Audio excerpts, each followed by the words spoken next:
Boa noite, amigos, e bem-vindos a mais um mergulho profundo nas tempestades políticas e econômicas que abalam as bases do comércio global. Neste momento, a relação entre os Estados Unidos e o Canadá está por um fio, tudo por causa de um imposto que deixou o presidente Donald Trump furioso. O Imposto sobre Serviços Digitais do Canadá, uma taxa de 3% sobre gigantes tecnológicos como Amazon, Google e Meta, custaria às empresas americanas mais de 2 bilhões de dólares por ano, e Trump chamou isso de um ataque direto e descarado aos Estados Unidos. Em um post inflamado no Truth Social, ele interrompeu abruptamente todas as negociações comerciais com o Canadá, ameaçando impor tarifas em poucos dias. Mas, em uma reviravolta surpreendente, o Canadá recuou, cancelando o imposto apenas 48 horas depois para retomar as negociações comerciais. Então, o que está por trás desse confronto de alto risco? Por que o Canadá cedeu tão rápido? E o que isso significa para o futuro do comércio na América do Norte? Esta noite, vamos desvendar cada camada dessa saga transfronteiriça para descobrir as verdadeiras forças em jogo. Inscreva-se no Deep State e ative as notificações para não perder nossas últimas atualizações políticas e econômicas. Vamos começar com a faísca que acendeu esse incêndio. O Imposto sobre Serviços Digitais do Canadá, ou DST, foi promulgado em junho de 2024, mas aplicado retroativamente a partir de janeiro de 2022. Ele visa empresas com receitas globais acima de 750 milhões de euros e lucros digitais canadenses acima de 20 milhões de dólares, atingindo gigantes tecnológicos americanos como Amazon, Meta, Google, Uber e Airbnb, com uma taxa de 3% sobre as receitas de usuários canadenses. Isso inclui renda de mercados online, anúncios digitais, redes sociais e vendas de dados de usuários. Os primeiros pagamentos estavam previstos para 30 de junho de 2025. E as estimativas apontavam um custo de cerca de 2 bilhões de dólares anuais para as empresas americanas, com uma projeção de mais de 7 bilhões em 5 anos. O governo canadense apresentou o imposto como uma forma de fazer os gigantes tecnológicos pagarem sua parte justa, argumentando que essas empresas obtêm enormes lucros com usuários canadenses enquanto pagam pouco ou nenhum imposto devido à falta de presença física no país. Mas para Trump, isso não foi apenas um desacordo político, foi uma declaração de guerra. Em 27 de junho de 2025, ele recorreu ao Truth Social, acusando o Canadá de copiar a União Europeia com um imposto ultrajante que visava injustamente a inovação americana. Ele anunciou que os Estados Unidos encerrariam todas as discussões comerciais com o Canadá com efeito imediato e prometeu revelar novas tarifas em uma semana. Isso não foi apenas retórica, causou ondas de choque nos mercados. O S&P 500 e o Nasdaq, que subiam no início do dia, tornaram-se negativos à medida que os investidores se preparavam para uma guerra comercial com um dos aliados mais próximos da América.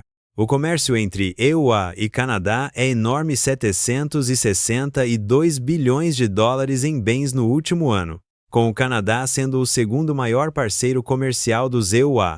Uma interrupção aqui poderia gerar impactos em ambas as economias, afetando tudo, desde ações tecnológicas até preços ao consumidor.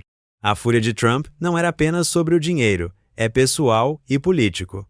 Ele forjou laços estreitos com magnatas tecnológicos como Jeff Bezos da Amazon, Tim Cook da Apple e Mark Zuckerberg da Meta, que doaram milhões para seu fundo de posse e sentaram-se perto de sua família durante a cerimônia de posse. Para Trump, proteger essas empresas é uma prioridade, especialmente porque elas enfrentam impostos digitais semelhantes na Europa. Sua administração vê o imposto do Canadá como um precedente perigoso que poderia encorajar outras nações a seguirem o exemplo. O secretário do Tesouro dos EUA, Scott Bessent, até lançou uma investigação sob a Seção 301 para quantificar o dano às empresas americanas, sinalizando uma possível retaliação. O post de Trump também criticou as tarifas de laticínios do Canadá, alegando que elas atingem os agricultores americanos com taxas de até 400%, embora essas tarifas se apliquem apenas acima dos limites de cotas sob o Acordo Comercial USMCA. O Canadá, sob o comando do primeiro-ministro Mark Carney, inicialmente manteve sua posição. O ministro das Finanças, François-Philippe Champagne, insistiu que o imposto era legal, aprovado pelo parlamento e parte de discussões comerciais mais amplas. Na semana passada, ele disse aos jornalistas que o Canadá seguiria em frente com o imposto, mesmo quando grupos tecnológicos americanos e 21 membros do Congresso instavam Trump a pressionar Ottawa para recuar. Mas a ameaça de Trump de interromper as negociações comerciais e impor novas tarifas, além das existentes de 50% sobre aço e alumínio canadenses e 25% sobre carros, mudou o cálculo. A economia do Canadá depende fortemente das exportações, com 80% de seus bens indo para o ZEWA, no valor de mais de 400 bilhões de dólares anuais. Uma guerra tarifária atingiria duramente o Canadá, especialmente em indústrias como energia, minerais e automóveis. Então veio a reviravolta.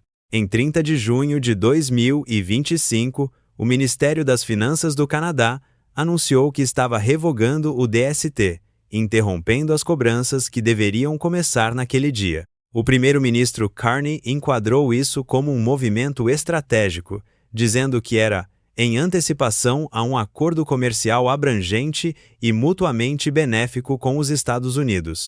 Ele e Trump conversaram naquela noite, concordando em retomar as negociações com o objetivo de fechar um acordo até 21 de julho.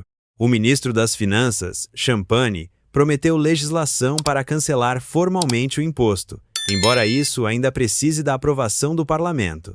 A Casa Branca comemorou a vitória, com a secretária de imprensa Caroline Leavitt declarando que o primeiro-ministro Carney e o Canadá cederam ao presidente Trump.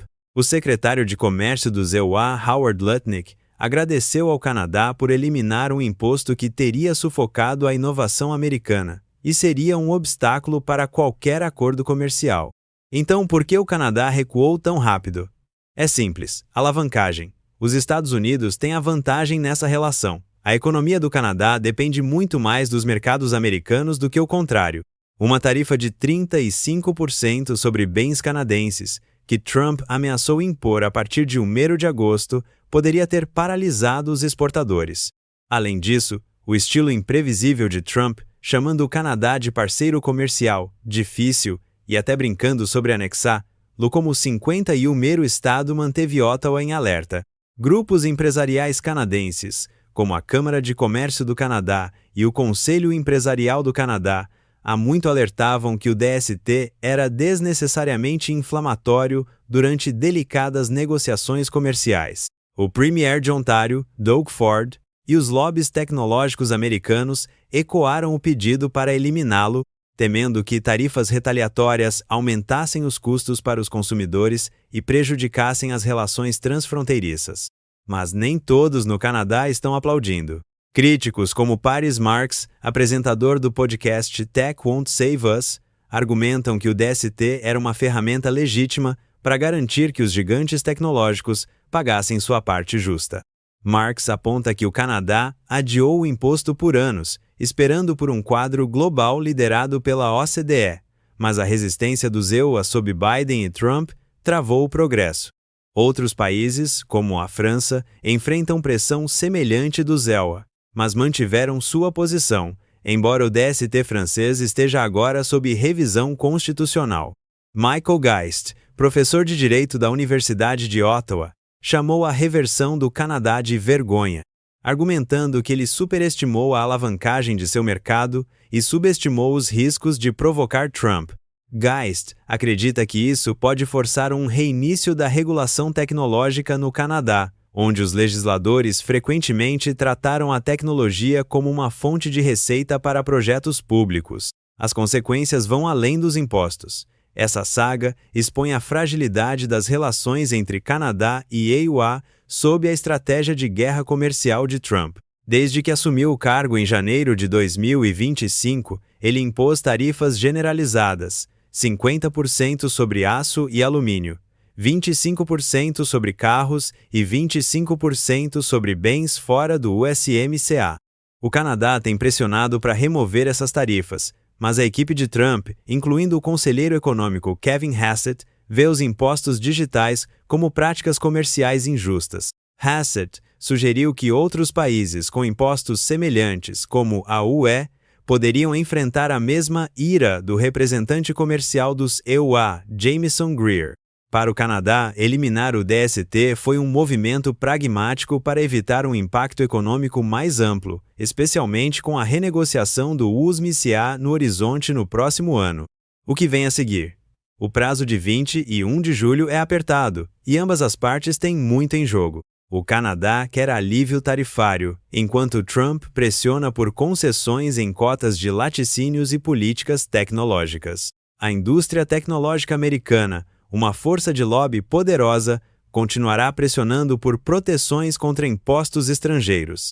Enquanto isso, os negociadores canadenses, como a embaixadora Kirsten Hillman e o ministro Dominic LeBlanc, caminham em uma corda bamba, equilibrando interesses domésticos com a necessidade de apaziguar Trump. Candace Lang, da Câmara de Comércio do Canadá, chamou isso de um momento de picos e vales nas negociações, instando os negociadores a permanecerem focados apesar das teatralidades de Trump. Para os gigantes tecnológicos americanos, isso é uma vitória por enquanto. Os 2 bilhões que eles teriam pago este ano permanecem em seus bolsos, e o alinhamento de Trump com o Vale do Silício sinaliza mais batalhas contra impostos digitais globais. Mas para o Canadá, o recuo dói. É um lembrete do desequilíbrio de poder no comércio da América do Norte e dos limites de enfrentar um presidente americano que joga duro. À medida que as negociações recomeçam, a questão não é apenas se um acordo será fechado até 21 de julho, mas se o Canadá pode garantir termos que não o deixem novamente de joelhos. Isso não é o fim da história. As ameaças tarifárias de Trump ainda pairam e a economia do Canadá permanece vulnerável. Se as negociações falharem, podemos ver novas taxas sobre bens canadenses, de petróleo a carros, afetando consumidores em ambos os lados da fronteira. E com a UE e outras nações observando, isso pode estabelecer um precedente sobre como os EUA flexionam seus músculos contra impostos digitais em todo o mundo. O relógio está correndo e as apostas não poderiam ser maiores. O Canadá e os EUA encontrarão um terreno comum, ou isso é apenas a primeira escaramuça em uma guerra comercial maior? Deixe seus pensamentos nos comentários, porque essa decisão moldará tudo, desde ações tecnológicas até sua conta de supermercado. Se você quer mais análises políticas e econômicas como esta, inscreva-se no Deep State e toque o sino para não perder nenhuma atualização.